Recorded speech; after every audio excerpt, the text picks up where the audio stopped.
लखनऊ निकाय चुनाव पर हाईकोर्ट का बड़ा फैसला आया है। फैसले को लेकर सरकार सुप्रीम कोर्ट जा सकती है। बड़ी खबर आपको बता दें, हाईकोर्ट के फैसले को यूपी सरकार चुनौती दे सकती है। उच्च स्तर पर मंथन कर जल्द कुछ फैसला लेगी सरकार। बड़ी जानकारी, बड़ी खबर आपको बता रहे हैं।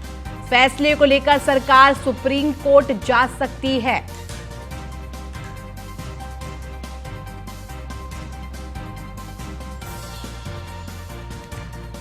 निकाय चुनाव पर बड़ा फैसला आया है, जिसमें निकाय चुनाव पर हाईकोर्ट का ये बड़ा फैसला, जिससे कि अब सरकार सुप्रीम कोर्ट का रुख कर सकती है।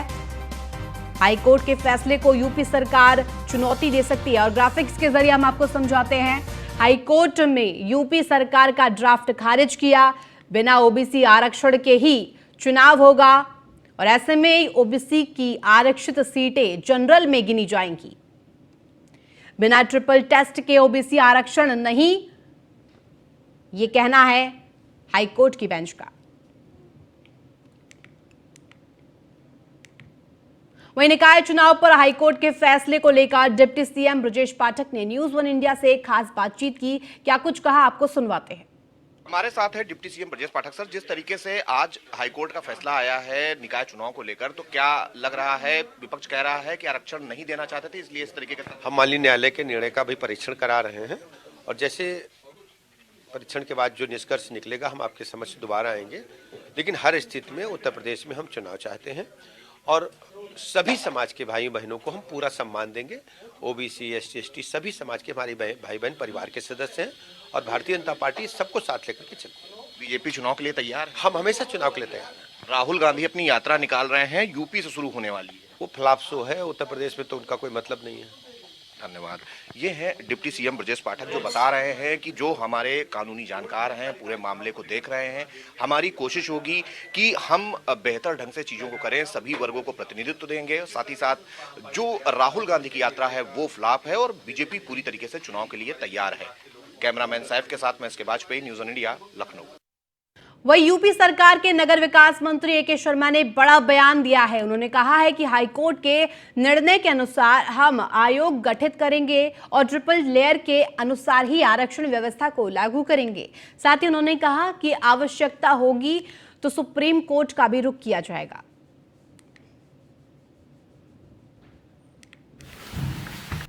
उत्तर प्रदेश में 2022 के वर्ष में जो निकाय चुनाव होने वाले थे, उसमें कुछ याचिकाएं माननीय उच्च न्यायालय में दाखिल हुई थी।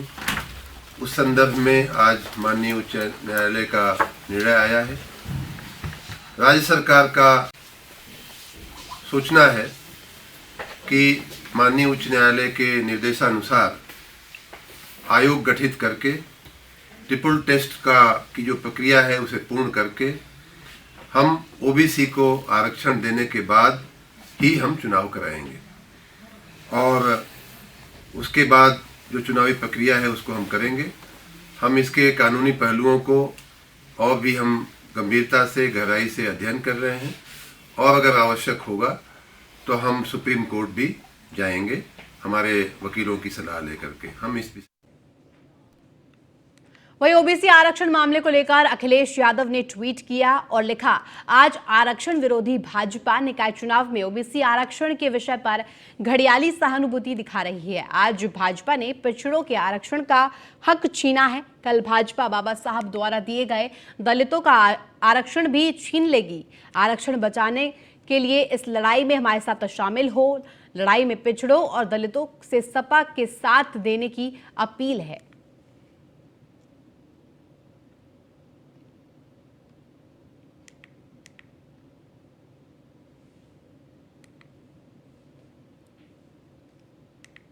हम आपको ये ट्वीट दिखा रहे हैं। आज आरक्षण विरोधी भाजपा निकाय चुनाव में ओबीसी आरक्षण के विषय पर घड़ियाली सहानुभूति दिखा रही है।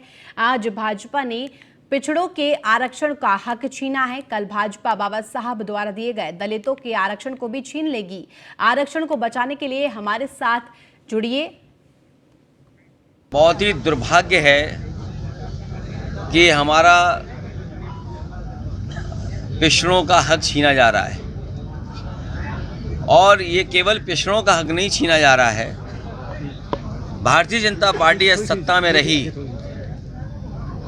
तो जो बाबा साहब भीमराव अम्बेडकर जी ने अधिकार दिए हैं उन अधिकारों को धीरे धीरे छीन लिया जाएगा।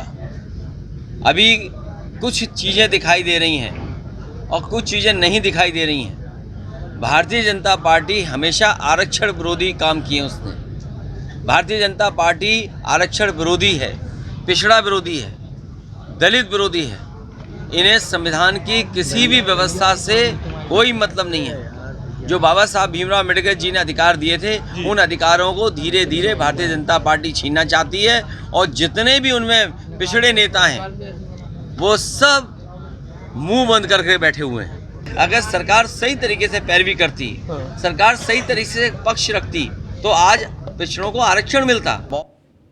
वही ओबीसी आरक्षण पर मायावती ने ट्वीट कर लिखा कि यूपी में बहुप्रतीक्षित निकाय चुनाव में अन्य पिछड़ा वर्ग को संवैधानिक अधिकार के तहत मिलने वाले आरक्षण को लेकर सरकार की कारगुजारी का संज्ञान लेने संबंधी माननीय हाईकोर्ट का फैसला सही मायनों में भाजपा और उनकी सरकार की ओबीसी एवं आरक्षण विरोधी सोच और मानसिकता को प्रकट करता है। यूपी सरकार को सुप्रीम कोर्ट के निर्देश का पूरा निष्ठा और ईमानदारी से अनुपालन करते हुए ट्रिपल टेस्ट द्वारा ओबीसी आरक्षण की व्यवस्था को समय से निर्धारित करके चुनाव की प्रक्रिया को अंतिम रूप दिया जाना था, जो सही से नहीं हुआ। इस गलती की सजा ओबीसी समाज बीजेपी को जरूर देगा। वहीं सुल्तानपुर पहुंचे सुबह सपा अध्यक्ष ओपी राजभर ने अखिलेश यादव और निकाय चुनाव को कई बातें कही। ओपी राजभर ने कहा कि अखिलेश यादव चाहते हैं हक की ना करे, लोडर बनकर सिर्फ साथ रहे। वही निकाय चुनाव पर कहा कि हाईकोर्ट ने फैसला दिया है, हाईकोर्ट ही सर्वोपरि नहीं है, आरक्षण लागू होगा, अभी सुप्रीम कोर्ट बाकी है।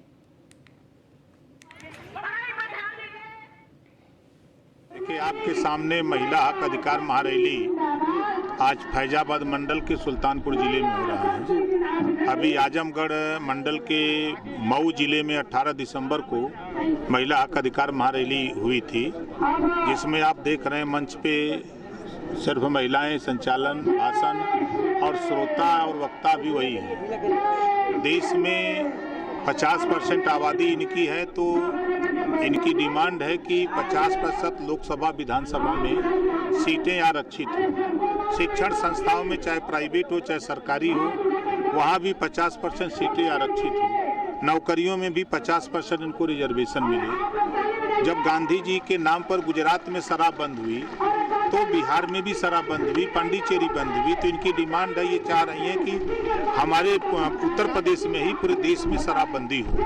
इन चीज़ों को लेकर के ये महिलाएं खुद आंदोलन करने के लिए तैयार हैं। हम इन लोगों ने, जब मैं गांव में गया तो इन लोगों ने कहा कि हमारी लड़ाई ज्वाइन नहीं बल्कि हम लोग खुद आगे आकर के लड़ना चाहती हूँ। देखिए, हाईकोर्ट के फैसले पर समाजवादी पार्टी के प्रवक्ता फकरुल हसन चांद ने क्या कुछ कहा, आपको सुनवाते हैं। देखिए, भारतीय जनता पार्टी वो शिक्षक भर्ती में ओबीसी को आरक्षण नहीं देती, वो जाति जनगणना का विरोध करती। आज भारतीय जनता पार्टी निकाय चुनाव बिना ओबीसी आरक्षण के कराना चाहती। इसलिए जानबूझ के एक साजिश के तहत भारतीय जनता पार्टी ने माननीय सुप्रीम कोर्ट के आदेश को जानते हुए भी आरक्षण की व्यवस्था में पेज को ढीला छोड़ दिया था, जिसको माननीय उच्च न्यायालय ने आज पेज को टाइट करके बिना ओबीसी आरक्षण के चुनाव कराने का फैसला किया। लेकिन समाजवादी पार्टी बिना आरक्षण के चुनाव कराए जाने का विरोध करती है। ओबीसी के हक के लिए समाजवादी पार्टी लड़ती रहेगी। निकाय चुनाव के फैसले पर कांग्रेस के प्रवक्ता अंशु अवस्थी ने क्या कुछ कहा, आपको ये भी सुनवाते हैं। कि उच्च न्यायालय ने सरकार की जो नीयत है उस पर सवाल खड़ा किया। कांग्रेस बार बार इस बात को कह रही है कि आखिर भारतीय जनता पार्टी जो लोगों का निर्धारित आरक्षण है उससे खिलवाड़ क्यों कर रही है। राजीव गांधी जी ने पंचायती राज अधिनियम में जो आरक्षण व्यवस्था की है निकाय चुनाव में, उसका पूरी तरीके से पालन होना चाहिए। उच्च न्यायालय ने भी इस बात को कहा है, लेकिन भारतीय जनता पार्टी की नीयत में खोट है। अभी भी हमें शक है कि भाजपा सरकार बिना आरक्षण को पूरे संवैधानिक तरीके से लागू किए बिना चुनाव कराने के पक्ष में है। जब तक पूरी तरीके से जो आरक्षण व्यवस्था है उसका डिप्लॉय नहीं होता है तब तक हम इसके खिलाफ हैं और इसकी लड़ाई हम लड़ेंगे। इसके लिए जहां तक भी जाना पड़ेगा हम जाएंगे।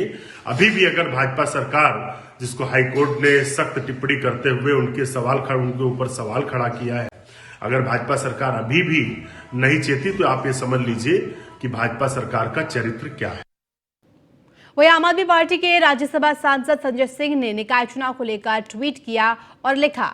उन्होंने क्या कुछ लिखा आपको बताते हैं। संजय सिंह ने निकाय चुनाव को लेकर बड़ी बात कही है।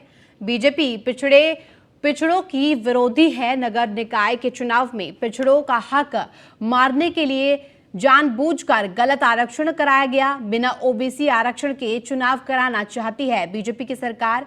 सही सर्वे कराकर ओबीसी आरक्षण दीजिए, वरना ये बात कही है संजय सिंह, राज्यसभा सांसद आम आदमी पार्टी के।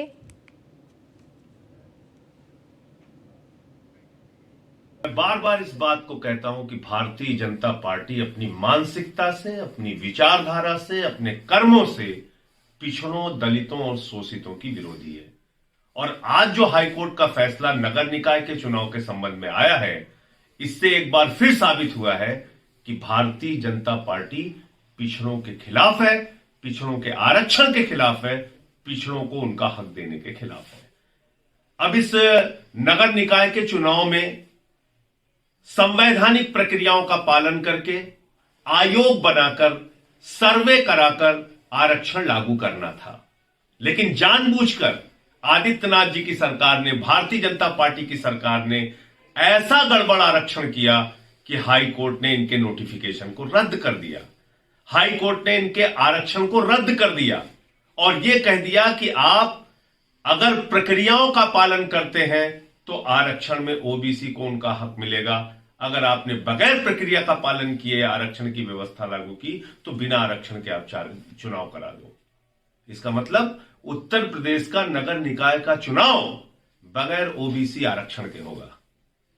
क्या ये बात भारतीय जनता पार्टी के लिए, मोदी जी के लिए, केशव मौर्य के लिए, आदित्यनाथ जी के लिए यह साफ संकेत नहीं देती कि आपकी पार्टी और आपके नेता और आप लोग वास्तव में पिछड़ा विरोधी हो? अगर जरा सी भी आप में शर्म है तो सामने आइए और कहिए कि जो ओबीसी का आरक्षण है वो सही रूप में लागू किया जाएगा और जब तक ओबीसी का, पिछड़ों का सही हक नहीं मिल जाता, सर्वे कराकर सही आरक्षण की व्यवस्था लागू नहीं हो जाती, तब तक चुनाव नहीं कराया जाएगा। और जो अधिकारी इसके लिए जिम्मेदार हैं, सरकार में बैठे हुए जो लोग इसके लिए जिम्मेदार हैं, उनके खिलाफ कार्रवाई होनी चाहिए, क्योंकि ये मैं साफ तौर पे कह रहा हूं जानबूझकर किया गया कार्य है। भारतीय जनता पार्टी की पिछड़ा विरोधी मानसिकता को यह दर्शाता है। अगर बगैर ओबीसी आरक्षण के चुनाव में जाने की कोशिश भारतीय जनता पार्टी ने की तो आम आदमी पार्टी सड़कों पर इसका पुरजोर विरोध करेगी। मैं बार बार इस बात को कहता हूं कि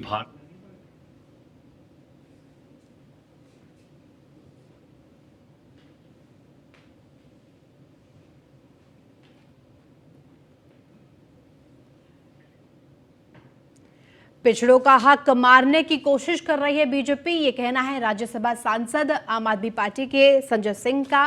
और ऐसे में निकाय चुनाव के फैसले पर संजय सिंह ने बड़ी बात कही है, बड़ा बयान दिया है। बीजेपी पिछड़ों की विरोधी सरकार है।